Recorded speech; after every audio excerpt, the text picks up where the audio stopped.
What's up everyone, I'm Earl, the Rookie Woodworker, and welcome back to the channel.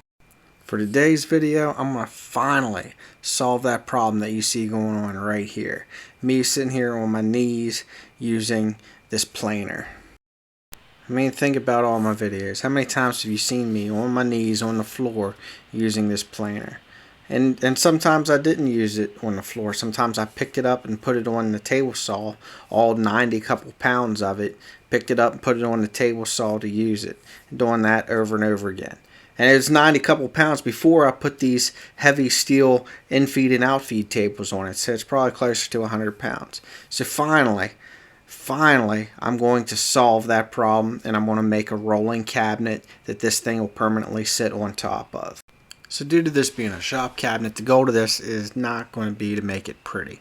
So I'm going to probably get like a sheet of plywood and use some of the extra scrap wood laying around the shop to build this thing. But I do need to make sure that this cabinet is structurally sound, because this is a 92-pound machine with the extra couple pounds of in-feed and out-feed tables. Plus, wood that's going to be fed through this can be upwards of 100 pounds. So it's going to have a good bit of weight on it, and if I fill the cabinet with some stuff, it's going to have a good bit of weight inside of it. So it needs to be structurally sound, so we have to approach this a little bit different than what you would with a normal cabinet. So with that being said, I think it's time for me to shut up and get to work. So let's get to this. Alright, so the first thing I want to do here is I'm going to cut out my top, my bottom panels, and then my side panels, and then my back panel before we start assembling this thing. And I gotta tell you, having some scrap styrofoam around the shop has made this process way better.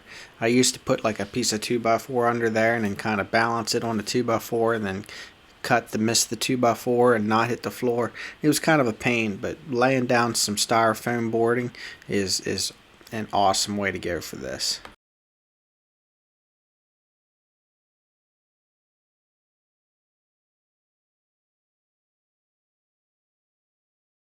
And of course, we're going to use pocket hole screws to put this together. Maybe even a excessive amount of pocket hole screws, because I do want this thing to end up being strong. So I'm going to use these to make a good joint. So I'm going to use a ton of them. Let's go. Now I am screwing the side panel down into the bottom panel, and the reason I'm doing that is because I'm going to put some wheels underneath this. So I figured that to be the most structural sound way to do this, rather than to have wheels underneath the bottom and then constantly pushing up, putting shearing pressure on the pocket hole screws themselves, trying to test out how much it takes for those pocket hole screws to shear off or to rip out of the wood. So I figured having the side panels pushing flat down on the bottom would be the best way to go.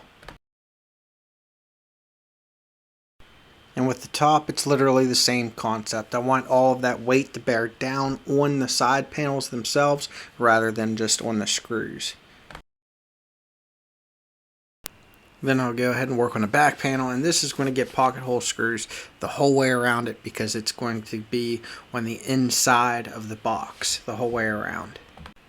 With it being 3/4 inch material and it being on the inside of the box, it'll help prevent the box from collapsing under a bunch of weight, which is ideal for this build. But yeah, the back panel is probably going to be the most important part to make this a rigid structure that won't collapse on itself whenever you go to push it around the shop. Because that is the other thing I have to think about when building this, is it's not only going to support a lot of weight, but I'm also going to have to push it around the shop. And you run into an extension cord and put a bunch of pressure on the cabinet. Whenever you do that, you don't want it to just fold up on you. Is this a ridiculous amount of screws? Yeah, it probably is. But I'd rather have way too many screws than not enough, because I know that this is going to see a lot of abuse. So it needs to be able to hold up. That, and it's going to have a 92-pound machine sitting on top of it. That's going to be fed pieces of wood that's probably another as much as 40 pounds more. And then the cabinet space in here. Heck, the cabinet space in here might hold another 90 pounds. I don't know. So I'd rather overbuild than underbuild. It's just my opinion, because I'd like to build this once and not have to do it again. Now the face frame is going to be mounted on the outside of this box, so I'm going to go through the whole front of the box and put pocket hole screws towards the outside of the face.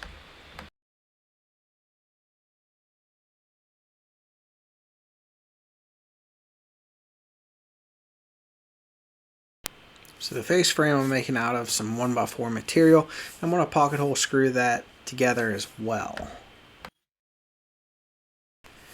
You'll see here I'm using the clamp to clamp the two pieces down to my workbench. I found this to be an effective way to line up the two pieces when I go to use the pocket hole screws to screw them together.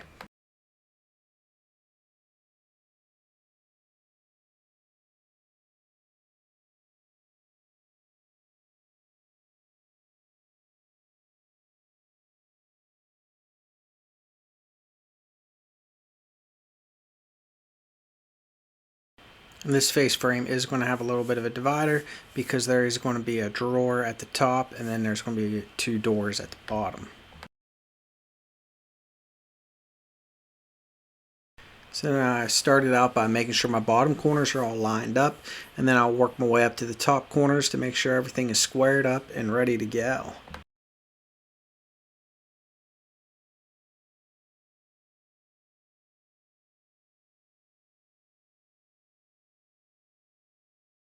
Little trick here, if you have a little bit of a bow in your plywood, have the bow face outwards because it's easier to clamp them inwards to get everything lined up nice and perfect. If they're bowed inwards, it's hard to push those sides outwards to try to get everything lined up right. So I always try to position it so that the bow is outward.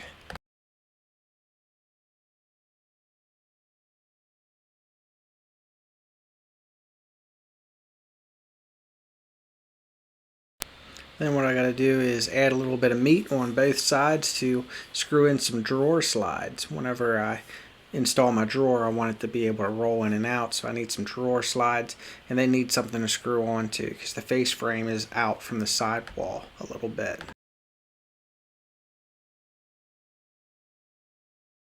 And with that, it's time to chop up some more 3/4 material to make this drawer out of.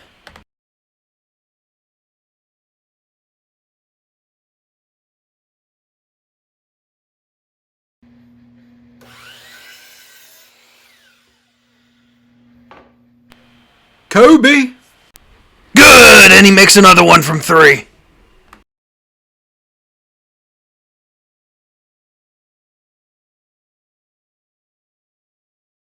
And I'm going to use a couple passes on the table saw to create a dado groove on all of the sides of this drawer because I'm going to use a 1/4 inch bottom for this drawer.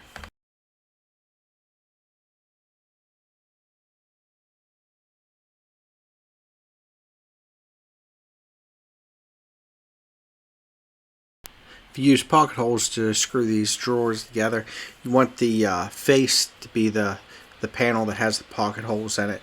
That way it's pulling shearing pressure against those screws instead of trying to pull the screws out of the wood whenever you pull on the face of the drawer to open and close it.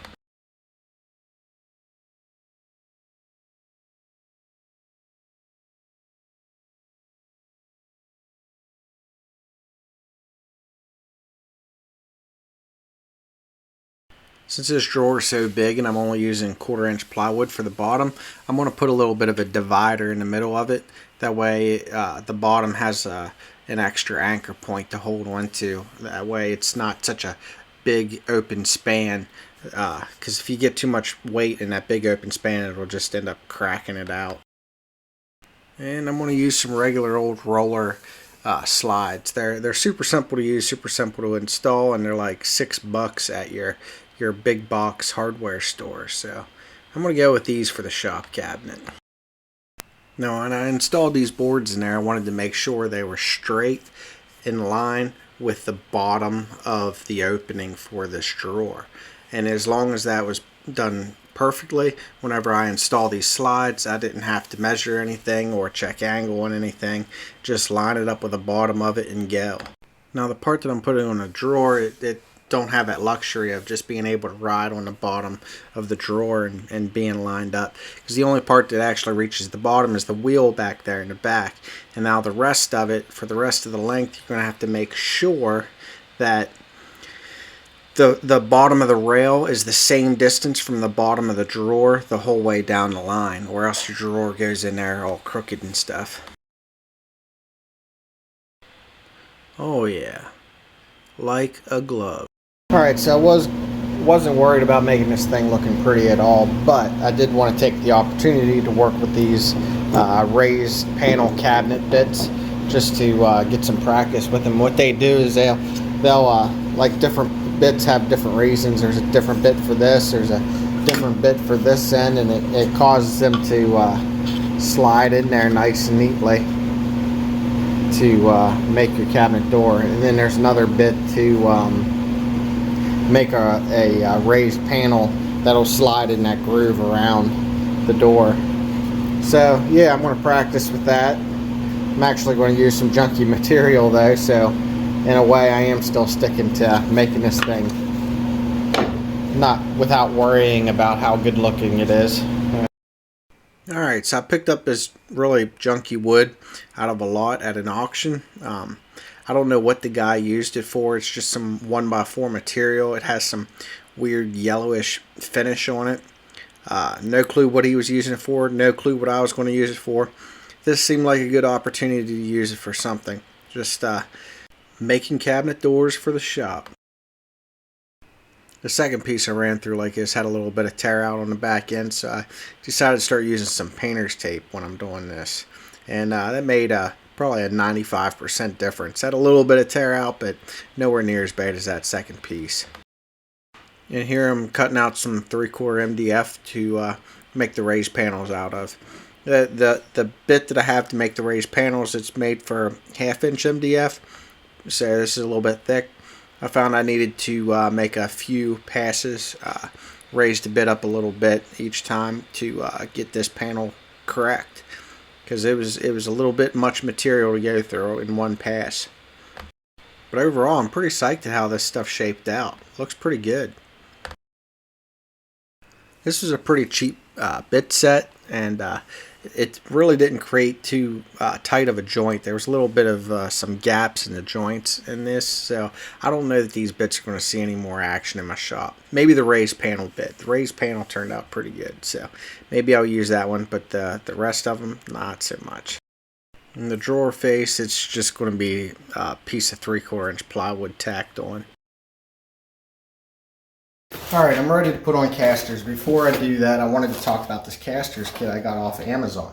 This kit was $20, and they're rated for 150 pounds a piece, which is kind of wild. And together, they're rated for 450 pounds. That's based on 3 wheels of contact. I feel like that rating might be a little bit overrated, but I don't expect this to go over maybe at the most 250 pounds, so they can be overrated all day long and be fine. All 4 of them are swivel though, for 20 bucks. All 4 of them are swivel casters.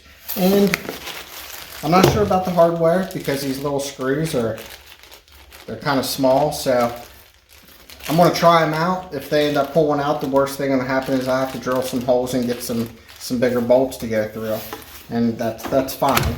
I'm going to try these and see how they work. But the thing that blew me away is this kit was $20 for all 4 of these wheels and the hardware with washers.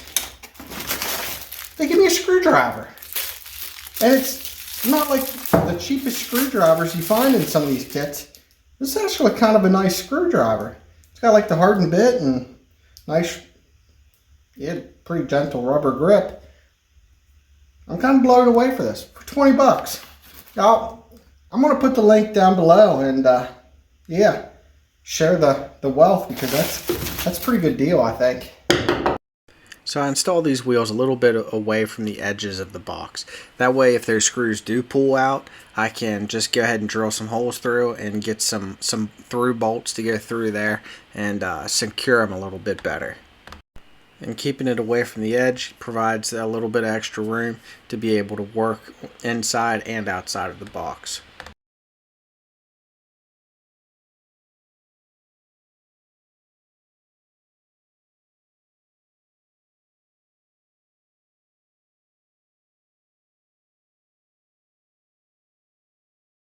And now it's time to install some door hardware. I'm going with some hidden hinges with this one. I had some extra ones laying around the shop. May as well use them up.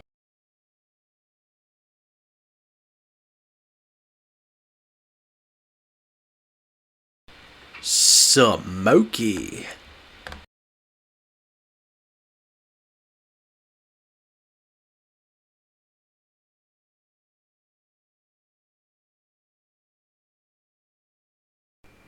This is definitely the time for pre-drilling, because trying to start screws while you're trying to hold a door specifically in one spot is angering.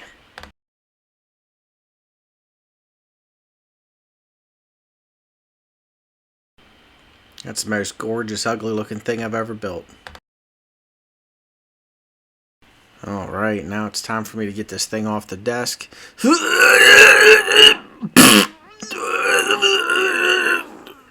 Oh, almost there. Almost. Oh, drag my shins.